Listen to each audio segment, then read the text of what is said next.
We're going to talk about the statement about how to think about the preferred oscillation modes. Some of this requires a nice introduction from Physics 4a. This is one of my major contentions in how we structure our prerequisites for the class. One of the reasons I at some point have had to forgive the system itself, because we do this really interesting thing that we say, eventually you might need this. In order to get you competent in this in 1 quarter, you need a number of prerequisites, but not all people need to take all the prerequisites. So let's partition the knowledge, and then if students go long enough, they'll reintroduce that knowledge later in their career. But the problem is there are countless casualties to that system, because many students, that's not how the human brain works really, right? The human brain doesn't be like, oh, I'm just going to do whatever this person in front of me tells me, ignore my actual lived experience, and eventually it will pay off, right?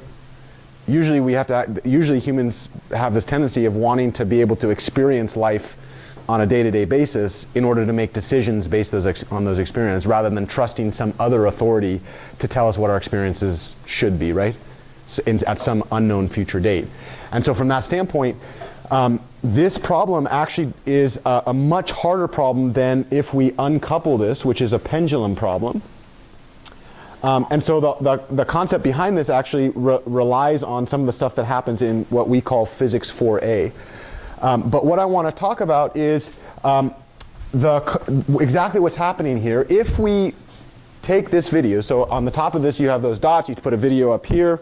The whole idea is we're going to track that little dot and then try to get a sense of how that's moving. Tracker software that Mike kind of brought into this as part of the requirement of being cheap, allows us to turn videos into data. So online, I have this really strong feeling that my students are just cooler people than I am, which means that anything that I do experimentally, I feel that my students should be able to do at least as good, if not better, as what I can do.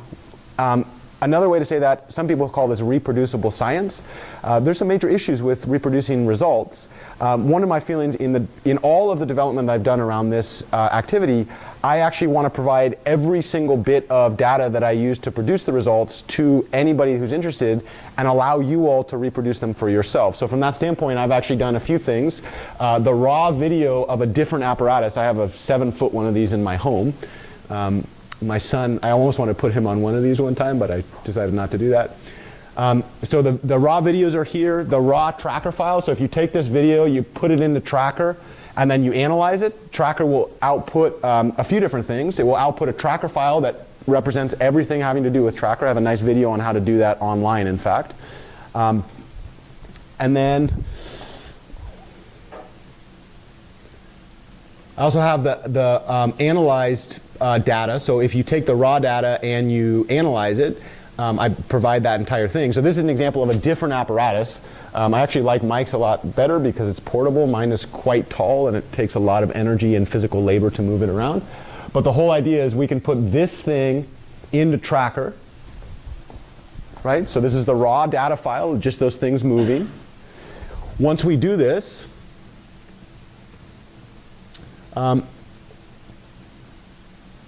up here on this same website, I'll show you how to get here in just a second.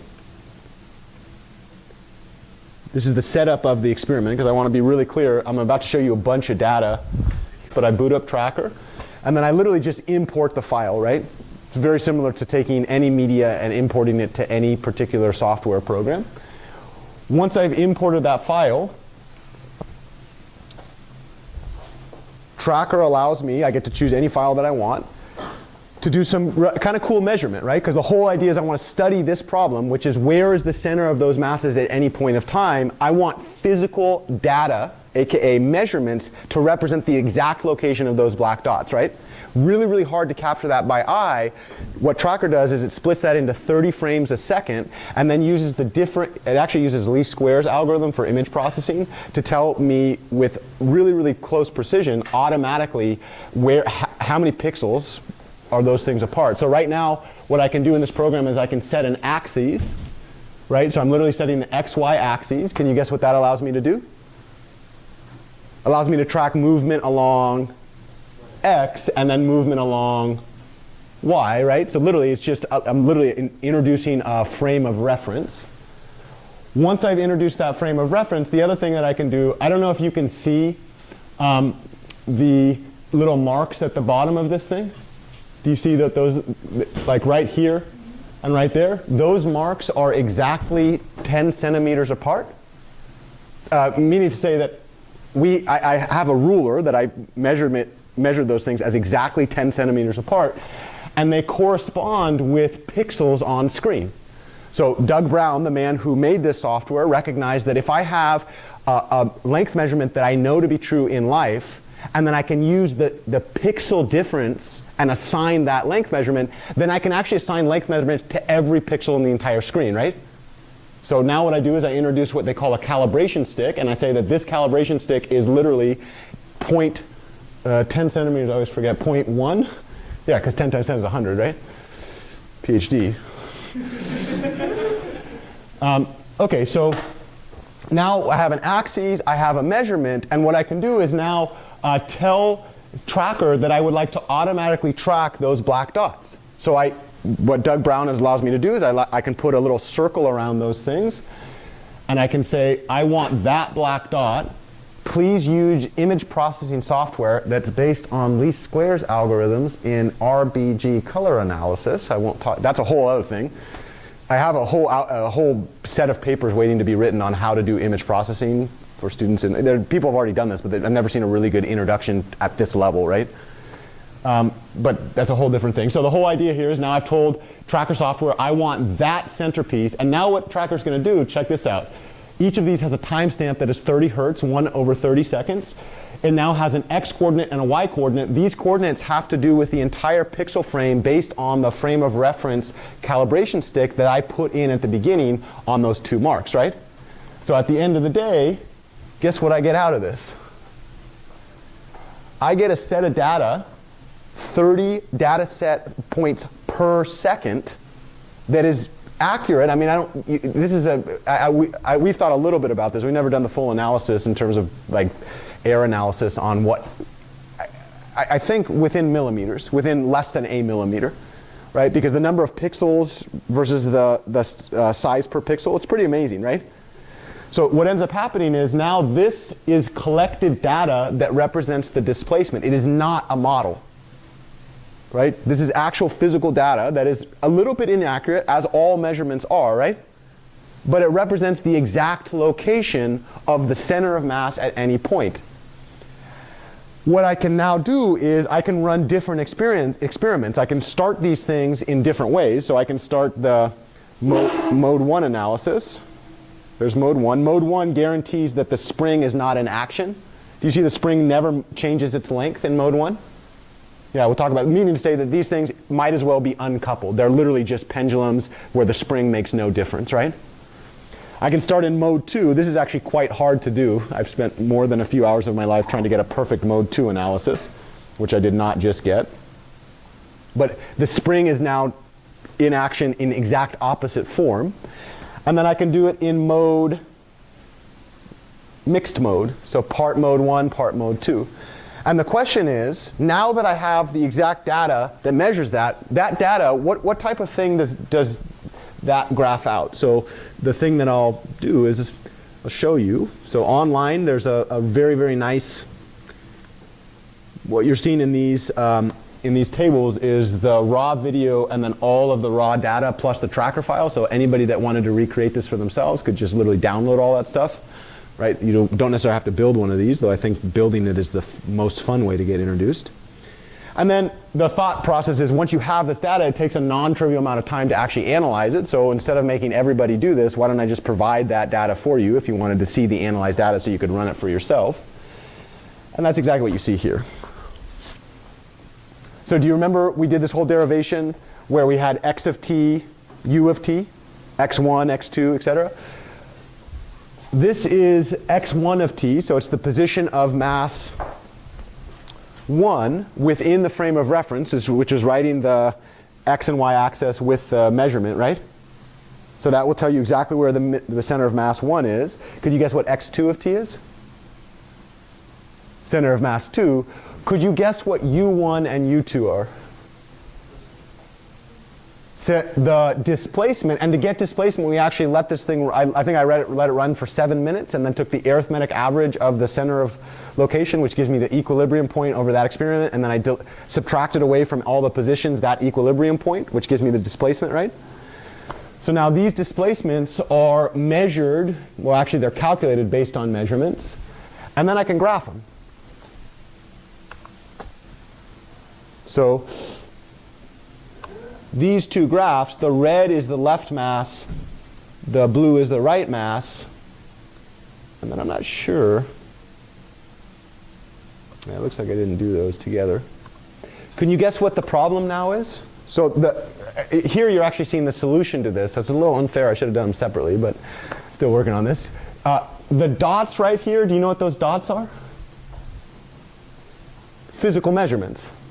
So those dots represent a subsample of the data. If I did every 30 hertz, it would just look like a line. And so I subsampled, I think, every 6th data point or something like this to give a sample of what that looks like. So the dots are the physical measurements. Can you guess what the line is? What's the whole idea? So here's the claim. The dots represent the real world problem. That's a measurement of the movement of those center of masses at any time. Now, is the measurement itself a problem? What do you notice about the pattern, though?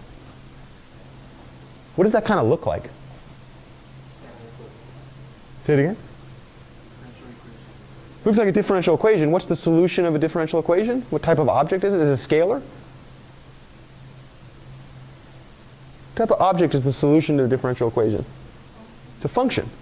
Okay, so what's the problem? Use the word function and describe a math problem that comes from the dots.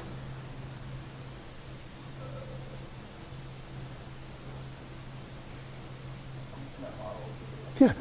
Can I create a function that recreates this data exactly? That's the red line.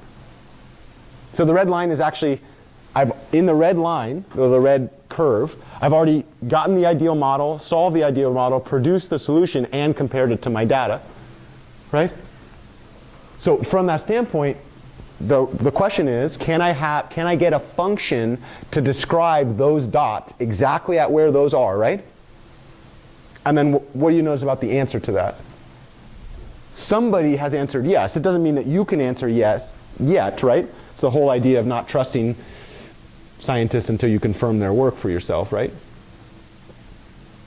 Same thing over here. In this position, this is what we call mode 2. So this is a different experiment. And you'll notice these are actually so take a look right here at around 2, the thing is at its minimum, right? If we go over to the right mass at around 2,